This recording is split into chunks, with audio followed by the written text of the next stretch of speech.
Hi again, everybody. This is Aaron Duquette with U.S. Term Limits. We're speaking in our Meet the Pledge Signers series with various U.S. Term Limits pledge signers who have pledged to voters that they will vote for and co-sponsor a resolution pursuant to Article 5 in the Constitution allowing the states to propose term limits for Congress.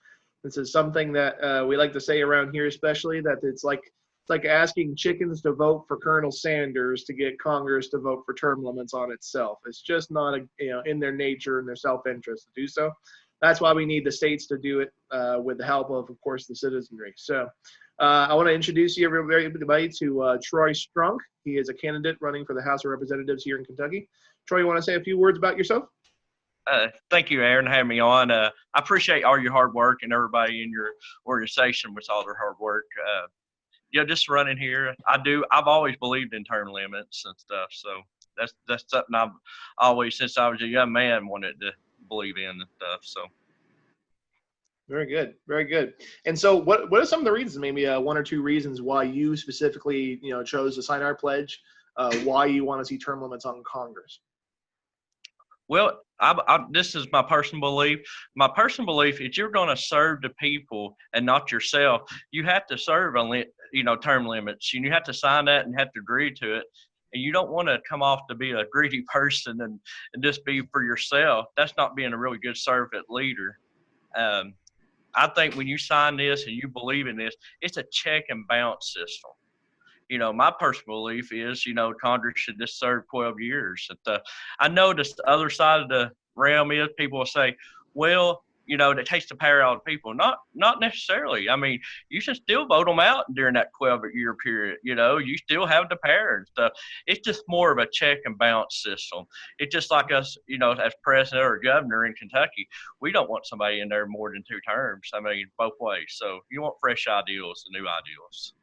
Yeah, it's sometimes said, well, vote them out at the voter booth, and that's true in theory, but in practice at the congressional level, take a little closer look, right? We see regularly the reelection rate in Congress is around 95%.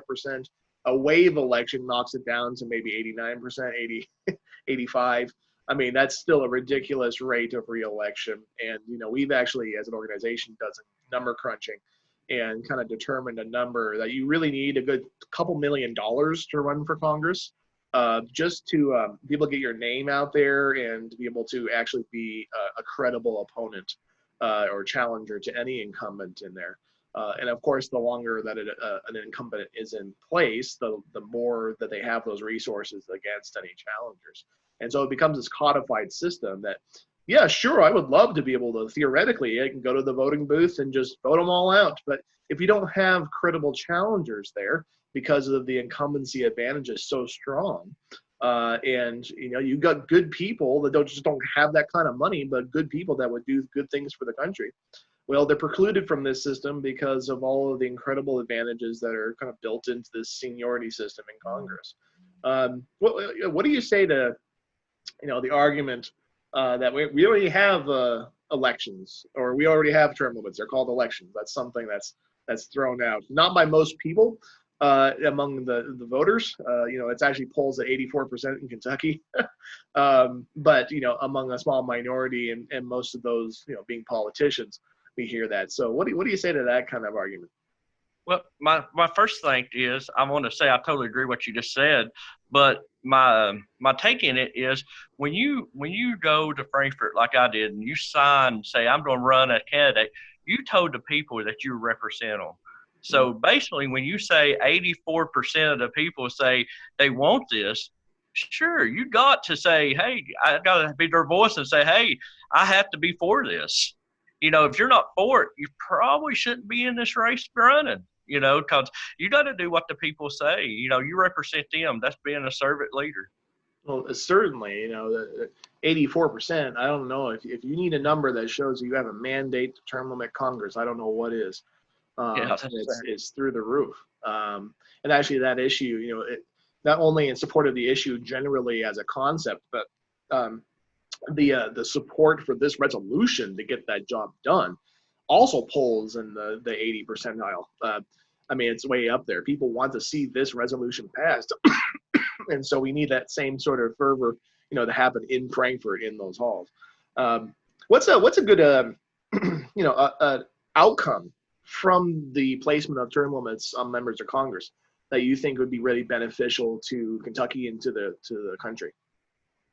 I think the biggest benefit would be that, we kind of eliminate lobbyists in a lot of ways. The lobbyists are always going to support the incumbent, and they want to get their voices heard. And I understand that concept. But the thing is, if somebody wants to run, it kind of really eliminates them about winning and about, the money and the resources they have. So this is, the biggest thing is we'd have some really good candidates that would come to a plate if we have term limits. That's the main goal of mine, and have good godly leadership too. So you make a great point about lobbyists, right?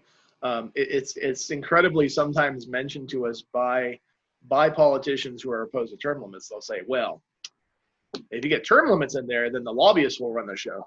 And we kind of laugh and say, like now? Right? It doesn't make any sense whatsoever to say that. And moreover, if they're lobbyists, high-powered lobbyists, and what they say goes, if they really wanted term limits on Congress, wouldn't they have lobbied for term limits to have been passed by now? They don't. Actually, there actually have been studies that show that lobbyists in D.C. uniformly oppose term limits. Why? Because of exactly what you were saying. They have to start over their Rolodex. They have to start over their connections. They have to compete with one another to actually influence.